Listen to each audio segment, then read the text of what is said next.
Not all neighborhoods in Coeur d'Alene are created equally. Some of them are extra special, and some of them we may never live in. But that's okay, because sometimes we have friends who live in these neighborhoods and we get to visit them and see these amazing houses. So reap the benefits. Exactly. So today we're going to break down Coeur d'Alene's priciest, most exclusive neighborhoods. And it's going to be pretty cool. Yeah. I love these neighborhoods. So stick around. We're going to get into it right now.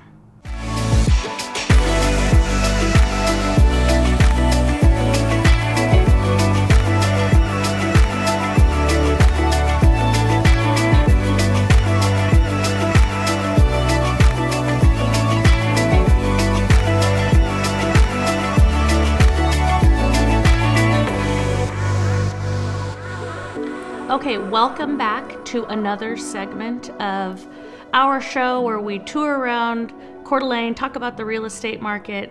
Before we get into it, we always want to let everyone know that any questions you guys have, any comments you want to make about the content of the videos that we make, feel free to call, email, text us. Drop those questions or comments in the comment section below. We love to hear from you guys and get your perspective on things and your feedback about our videos. And to stay up to date on everything, always subscribe to the channel to see the weekly videos, and share our content with anyone who you might think would enjoy these conversations. These little deep dives into little pockets of our real estate here in Coeur d'Alene. Exactly, yes. Yeah. So like we said when we introduced this video, we are going to discuss the priciest locales in the Coeur d'Alene area. And we've got 8 of them that we're going to discuss with you guys. And they, they kind of range in terms of like their location around Coeur d'Alene and whether or not they've got lake views or frontage. Yeah. And also maybe even kind of the style of the homes. But this will give you a very well-rounded idea of the priciest neighborhoods here in the Coeur d'Alene area. So very first one that we're going to talk about. Yeah, we're going to Bellerive. So Bellerive is a newish. I feel like it's still new, but they've been cooking for a while now. Yes. But in what's called our Riverstone area. So right on the Spokane River that filters into our lake is this gorgeous stretch of like very modern, newer styled homes. They're gorgeous. Shout out Nick Forsberg. Really, Atlas Building. Yes. Really, really cool properties. But they're right in this little Riverstone area, which has also been developed over the last, what do you say now, like 10 years probably? Well, I bet you it's been 15 plus. Yeah. Because it used to be one of the largest mill sites on the river, lumber mill sites on the river. And when the lumber industry kind of started dwindling here, they repurposed all of that land into this big planned development. And so I'm like, it's new, but it's really not new. It's been kind of in development for a long time, but more so I think the homes being built right on this river side are definitely in the newer. We've got Atlas waterfront kind of close to Bellerive as well, but just really kind of completely developing this area, and it's just what makes it desirable. It's your kind of walking distance of some nicer, some little wine bars, some dining. There's some shopping in that Riverstone area. You're right on the Centennial Trail. So if you throw your e-bike out on the trail, you can just zip down to downtown area pretty quickly. Any other normal bike you can get down there as well. But just kind of, I think the amenities in that area are desirable. And then obviously you have this gorgeous view of our river, dock access, depending on, which tier you're at on that riverside. Because there's riverfront, and then there's also a secondary kind of like a secondary waterfront, secondary frontage as well. So option for dock access in the summer. Again, dining, shopping. There's like a cute little brunch spot right down there. Yeah. And also just kind of gives you this really cool community vibe. I know, we have a couple of friends that live out in Bellerive, and everyone kind of just seems to know each other over there, and they kind of pal around in the same circles, and it's just a little bit of that gated community feel without being like away from town. Yes, that's kind of how I think of it. Yeah, it's very urban, walkable. Kind of more if, we were a bigger city, that's kind of how I feel it would be, because most of our other neighborhoods we're going to kind of talk about are a little bit more off the grid. Yeah, there's some distance. Yeah. So Bellerive, we love it out there. Yes, it's great. It's very highly sought after because of its location and close proximity to so many things. Yeah. So, yes.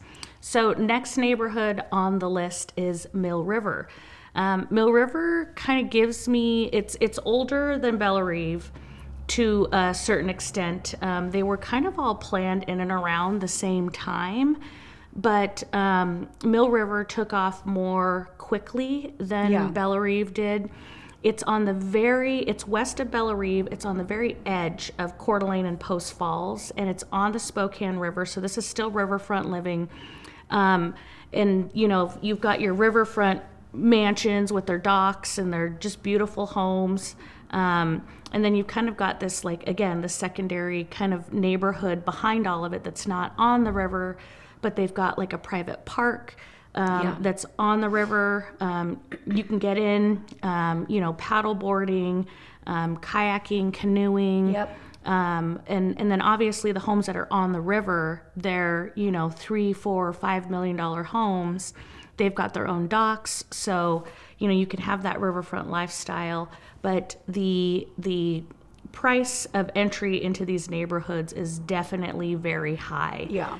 You're looking at probably, $700,000 to $800,000 at a minimum on something that's kind of on the back end of the neighborhood. That's not going to be, no water views. But I mean, you're still in that really nice neighborhood. Still gorgeous property in a nice neighborhood. You're just not obviously going to be like waterfront with your dock at that 8 price. Yeah. And this too, easy access to, again, all of the stuff on the river, Centennial Trail. What we're seeing too happening right now is a connection kind of almost of these two neighborhoods. There was a huge plot of land between Bellerive and Mill River that sat vacant for, 15, 20 years now. And we're seeing all this development. We've got, the Atlas Mill site, Atlas Waterfront getting developed. You see some apartments and some condos being developed by a large developer out of Spokane in some of this area. And eventually it's all going to connect with the Centennial Trail running through it along the river, which will be really cool because I think it'll create a little bit more walkability from Mill River in towards, restaurants, absolutely, parks, things like that. So Mill River, beautiful neighborhood, some waterfront, some stuff that's not waterfront but close to it, access to a park on the river. There's some condos in this area too, and then some single family detached homes, and then obviously the stuff on the river. So there's a good mix. Yeah. So next up on our list is the Fort Grounds. So if you are familiar with Coeur d'Alene, you definitely know it's kind of like an iconic neighborhood. Kind of these like older, like estate almost style houses. They're really cool. They're definitely do like a little tour if you are not familiar with the Fort Grounds, but again, right downtown. So like Fort Sherman, there's that big park, right downtown. And then all these houses kind of just like, and they're all very unique. I feel like they don't look the same, right? Yeah. Close to the college again. So you're right by the lake, right along the Dike Road.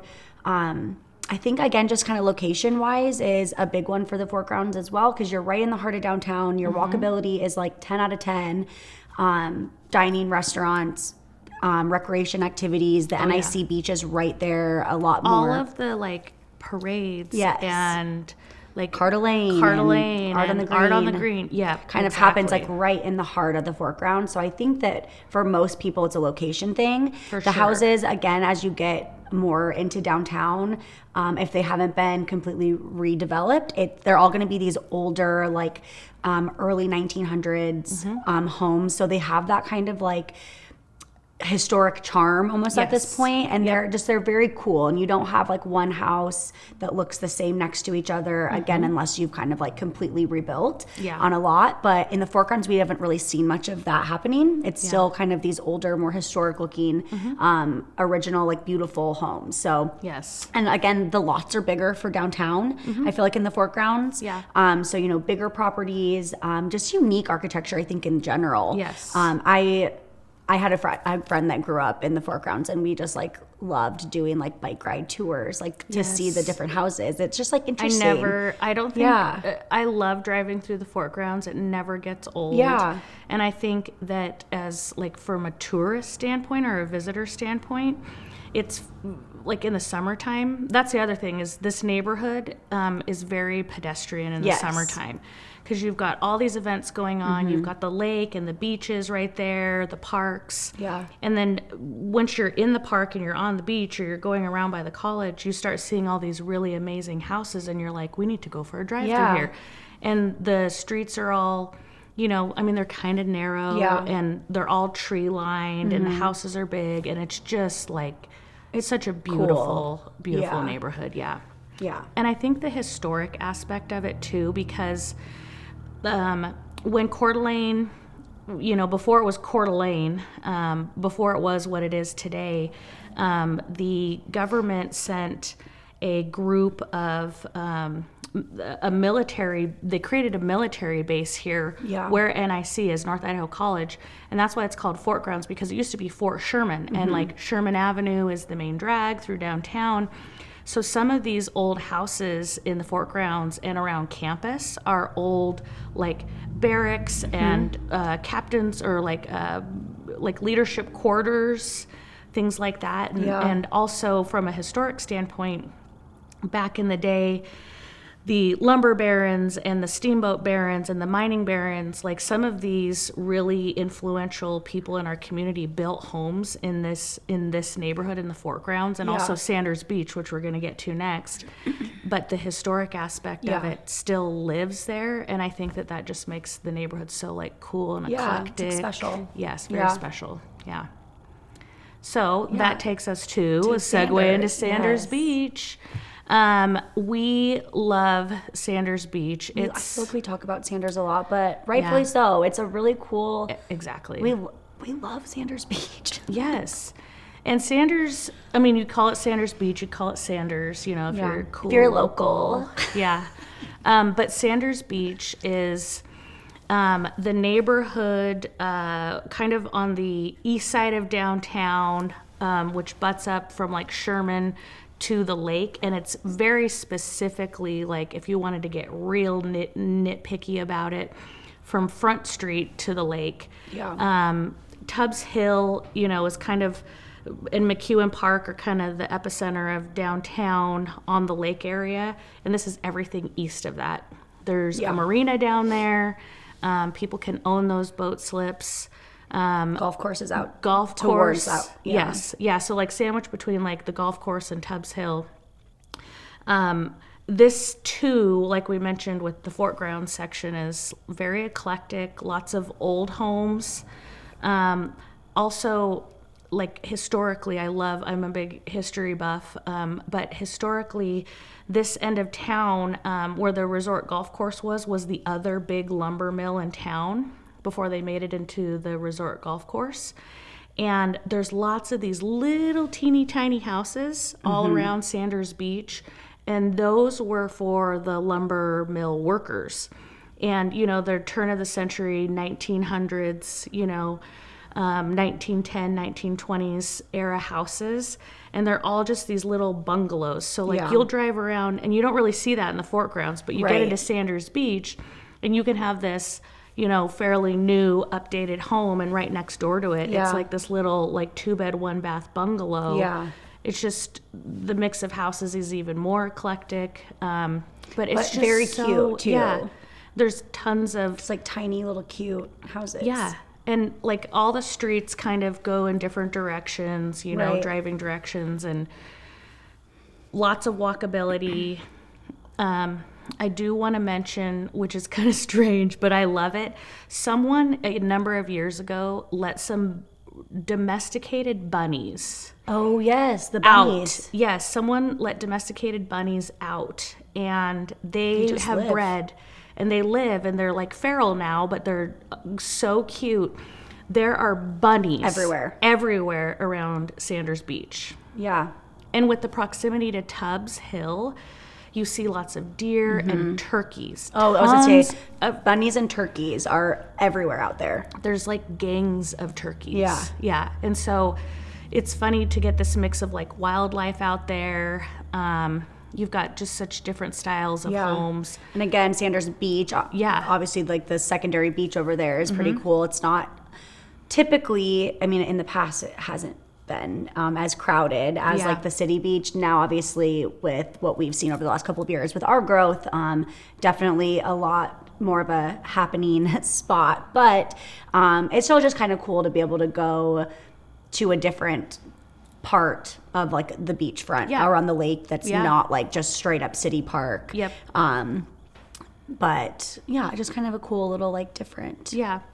There's 2 public access points. Like the main like Lakeshore Drive in Sanders Beach has all these like beautiful mansions that line it, and they all have their own kind of waterfront yards, and then they have their own beach, but there's 2 entrances like on either side of it where the public can get in and go, you know, put in for, again, paddleboarding, canoeing, swimming.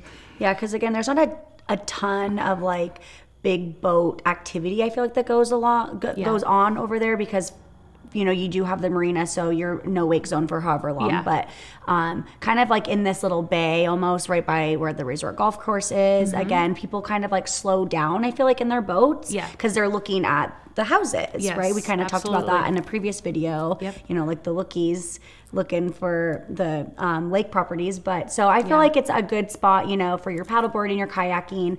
It's not a ton of like big wave activity through the boats. You know, it's not like a wakeboarding cove or wake surfing, you know, that people kind of flock to for that kind of activity. So it's just kind of like, it's just like a different vibe, I guess. Yes. And amazing views, of course, from this neighborhood and these beaches as well. So cool. All right, you guys, we're going up to Gozzer. We're kind of getting out of town now.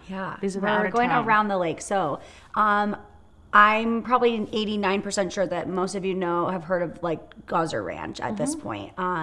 It is our very affluent, Probably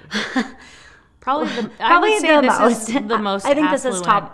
top one. It's a Discovery Group property. If you are not familiar, they own the Yellowstone Club in Montana, hundreds of different locations around the U.S. and the world now. So Discovery Group is like a big deal, and their you know, golf club out here is Gozzer Ranch. So. I'm like, do we get into the celebrities? I think you have to mention that. You know, so when we I think that's what it's very much become known for. What the Kardashians, Mark Wahlberg, Wayne Gretzky. Yeah, I was like, Gretzky's been a member out there for years. That's kind of like our well-known private club. So we have 3 private clubs? Well, 4, I guess, if you count Hayden Lake Country Club. But regardless, we've got about 3 like full-blown living private community clubs, and Gozzer is one of them. We'll talk about another one here in a minute, but I think Gozzer is for one, definitely number 1 price point. Status, I feel like, driven. It's more of that, like, if there's a celebrity coming here, that's where they're going. They do like crazy like fundraiser benefit concerts, and like John Mayer was here one year, and just, Lenny like, Kravitz was here this summer. So it's just like, think of that. You know, we're selling Sunset. These are the houses that are being built up there, right? This like crazy architectural designs, like beautiful, gorgeous, homes. Like that's where reality TV would come and film these houses essentially. So you know, obviously big estates almost, but also condos. There's like different levels of you know, who's here year round, who's just kind of popping in for a trip or two. But again, like even you know, like the smaller living spaces are amazing. They're gorgeous. They're very expensive. That will be absolutely the most expensive per square foot price. Absolutely. Anywhere, even a per acre price. If it's just vacant land, like third of an acre lots in Gozzer, in particular locations, sell for just $1 million. Right, just for the and lot. You've got homes up there anywhere from $6 to $13 million. Like Sammy said, the exclusivity, I think, who you're rubbing shoulders with. There's a lot of sports stars that go out there. I know Tony Robbins is out there all the time in the summer. Supposedly Oprah's been out there too. Yeah. And what happens is people will fly into the private airport in Coeur d'Alene, or in Hayden, Coeur d'Alene, Happy Boyington Field, and then they get their SUV drivers to take them to Gozzer, or helicopters. And so in the summertime, you just see helicopters flying back and forth. And they're, from Gozzer to the Hayden airport. Yeah, exactly. And you're like, oh, another one. Yep. There's someone really wealthy. Yeah. Yeah. So again, it's a bit of a drive around. It's not terrible. It's like 25-minute drive. Yeah. It's just, one of those windy lakeside roads, or it's like a 6-minute jet ski ride from downtown. I know, you just jet ski it. What do you call them? No, but I'm just thinking of someone really wealthy taking the jet ski out to Gozzer. I feel like they do. They like zip over there. They'll like come into town. It's like they're like instead of I don't know, like they have their golf carts to like get around there, and then they have their jet ski to get to town. It's like, or they're really, really expensive, like $500,000 Stancraft or their wooden boat. Okay, they probably have both. Yeah. So don't knock me for bringing up jet skis. They're really fun. I love it. Yes. Okay, so next up on the list is a similar club, but it's on the west side of the lake, and it is Black Rock. And I know we've talked about Black Rock before. Yeah. It's another one of the private clubs. Now, Black Rock was like the OG private golf club, living lifestyle, commune community here in North Idaho. And they have beautiful golf course, beautiful homes. They've got some stuff, and again, all these neighborhoods have, some stuff that's like right on the edge. So of course, it's got the views of the unbeatable views of the lake. They've got the marina down below. There's a restaurant, Shooters, down below. They have this amazing clubhouse, all sorts of like activities for kids during the summertime. Like a hunting camp out there now. Yeah, it's just, it's beautiful out there. But I would say too, the difference between like Gozzer's style and Black Rock style is Gozzer's more like modern and kind of this European aesthetic, and Black Rock is like the traditional like Pacific Northwest timber, like mountain, like stuff you dark woods, everything in there. Like the homes, it's interesting. They look almost, they're like cousin houses, right? It's like obviously not one house looks the same, but they all have the same feel, where it's like the wood is dark, and they've got like these gorgeous multi-level decks, with your rock accents and water features, and they're gorgeous, but definitely that like more mountain modern kind of feel, like you are in the woods of Idaho up at Black Rock. For sure. And in terms of Black Rock too, when you're coming down the west side of the lake, you've got Highway 95, which is 2 lanes each way, a lot straighter, a lot better maintained. It's just a lot easier access, I think, into town. And so it encourages people to kind of live there year round and not just have it be like second homes. Like obviously lots of second homes in all of these neighborhoods, but I think a lot of people can actually live in Black Rock and be in and out of, for school or shopping. Whereas Gozzer's a little bit more like, hey, let's go to Costco and load up, because we don't want to come back into town because it's kind of a pain in the butt getting in and out of town. So that's one thing I would say about Black Rock. I think that, difference-wise. But beautiful, beautiful. Again, we see, I know right now there's a house at Black Rock that Greg Rowley has listed that's like $20 he's got that $20 million or something. It's out there. Insanely beautiful. It's like an entire clubhouse. It's crazy. Like tens of thousands of square feet. $20 million. But they also have like cabins. Yeah. They call them cabins, which is a quaint thing to call it's not a cabin. Yeah, exactly. But they've got some different style houses around there and different pockets around the golf course. But, they're a minimum of $1 million for these kind of smaller condo style, townhouse style cabins that they have out there. Yeah. So definitely an elevated price point. And of course, these areas also have memberships for the clubs too. Right. So that's a lot of money in and of itself every single year, that you're paying into that for that kind of privacy and exclusivity. Right. And I know in the past, BlackRock was, you had to live in the community.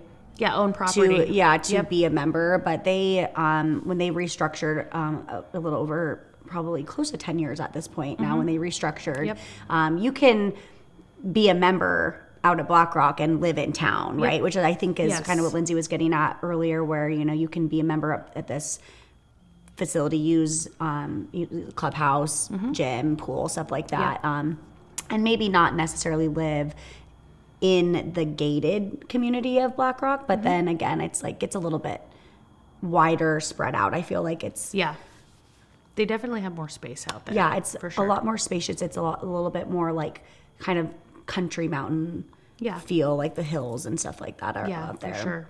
For sure. So next up on the list. Where are we? Cougar Ridge. Cougar Ridge, yeah. Cougar Ridge. So, again, out towards 95. Up in the, what is that bay? Cougar Bay. Yeah. Can we cut that? What's that bay that I'm Cougar feeling like Ridge very overlooks? Tongue-tied today. What is happening? I love it. What bay are we in? Cougar Bay. Yes. So you're on this the top it's like a of plateau. it's like a plateau that, again, one of my favorite views of town, I think, is from up there. Yep. Kind of similar, mountain modern. Yes. I think the homes up there, again, kind of have that real Idaho mountain vibe. Yes. But again, you're not getting a lot, built out for less than a couple million. Yeah. At this point, for sure. And anything that's got a view, obviously, is far more expensive than the stuff that's further back on the interior. But this also has one or two little roads that have gates on them as well. Kind of smaller gated community feel. Yeah. It, again, kind of tucked up away on that little plateau hill, so it feels very much out of town. Yes. But it's 10 minutes from the downtown area. Yeah. If that. Once you get up there and you're driving around, depending on how far back you are, but you're pretty much right in town, but you feel a little bit more secluded with a little bit more privacy. Yeah.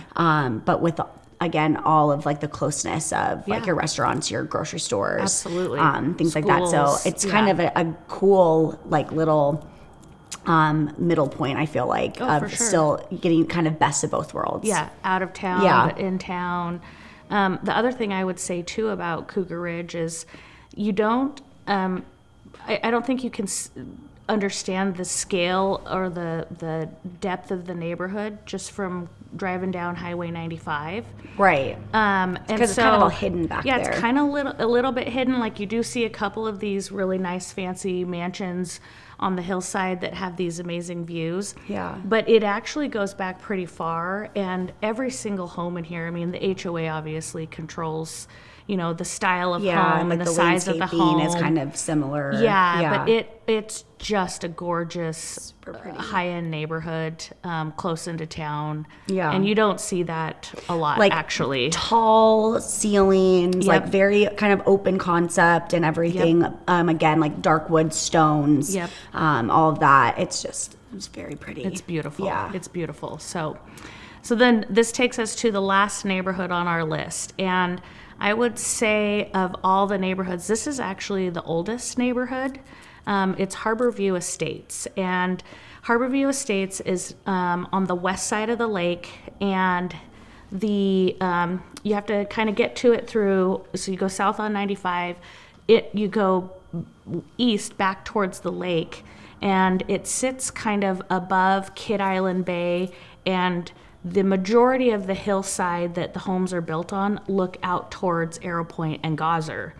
So this is, maybe a 30-year-old community. Yeah. There's still a lot of development that's been happening in Harborview Estates. I mean, I've probably seen, just even on the MLS, lots of land getting sold, lots of homes when you drive in there are being built right now. When you talk to the HOA, the people who run the HOA in there, they're like, we've been having more, architectural review meetings in the last 2 years than we have in the last 10. Yeah. So Harborview Estates is a gated community. Again, a lot of these, because they're kind of on hillsides and stuff like that, have homes in these like meadowy plateau areas, but then you've also got the slopes down to the water where all of these homes have these views.